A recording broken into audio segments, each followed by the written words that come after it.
Hello and thank you for joining us. This is the news at dawn on African Free Press Television. I am Chika Anyanwu. Tragedy struck yesterday in Lagos as a three-story building located at number 87 Odunfa Street off Adeniji Adele Street on Lagos Island in Lagos State collapsed, trapping many occupants of the building. National Emergency Management Agency NEMA confirmed that 5 persons have been rescued while many are still trapped in the rumble of the building, which collapsed at about 9 a.m. yesterday. The building, which was over 30 years old and described as civilian barrack, caved in at about 9 a.m. after making obvious cracks. The Independent National Electoral Commission yesterday said it spent 108.51 billion naira to conduct this year's general election.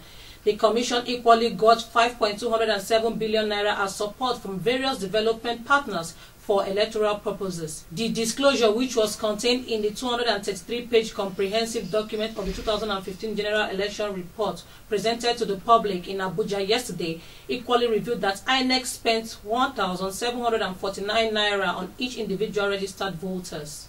There was drama at the Code of Conduct Tribunal yesterday when Senate President Bukola Saraki refused to move into the dock when his case was called. Saraki's refusal to leave his seat for the dock led to an argument between his lead counsel, Mahmoud Magaji San, and the prosecutor, Rotimi Jacobs San. Objecting to Saraki's action, Jacobs said it was the practice for an accused, irrespective of his status, to enter the dock during his trial. According to him, once an accused person's plea is taken, he or she must always sit in the dock during proceedings. Magaji said there was no need for Saraki to enter the dock, citing Section 22 of the Evidence Act to buttress his submission. But Tribunal Chairman Justice Danladi Umar overruled him, directing him to prevail on Saraki to do the right thing.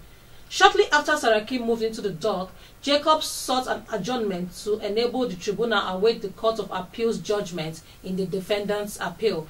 The appeal court on Monday adjourned the verdict.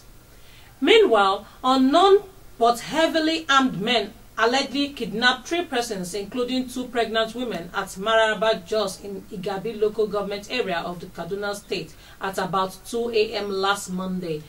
Suara Ibrahim and Halima Ibrahim, elder sisters of one of the victims, Bilikisu Sani, 17, who spoke to newsmen yesterday in Kaduna, said their visit to the secretariat became necessary after effortless search of their loved sisters since the day of incident yielded no result.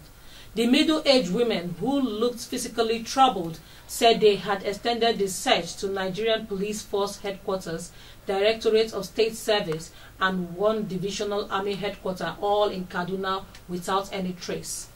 On the foreign scene, South African students who were marching to Parliament in a protest over a rise in students' fee have clashed with police.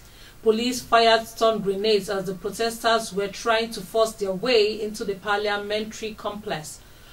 Proposed tuition fee raised between 10% and 12% have sparked protests at universities across the country.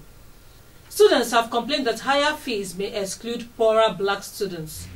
Canada voted in its first new leader in nearly a decade in a general election that handed Justin Trudeau's Liberal Party an absolute majority and dealt a stunning blow to incumbent Prime Minister Stephen Harper. The victory denied a 4th term to Harper and his Conservative Party. Harper has held the position since February 2006. He conceded defeat and will resign as leader of the party, but said he will remain in Parliament as a lawmaker.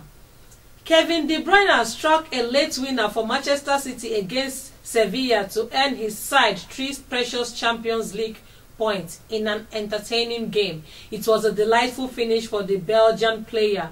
Meanwhile, Manchester United held CSKA Moscow to a 1-1 draw in Russia under an intense freezing weather as Barca turned from 0 to hero. The French young star gave away a penalty to the Russian side in the first half of the game, only to equalize after half-time with a well-placed header. In another top game on the night, PSG held Real Madrid to a 0-0 draw. And that's the news done on African Free Press Television. For more, do visit www.africanfreepress.com.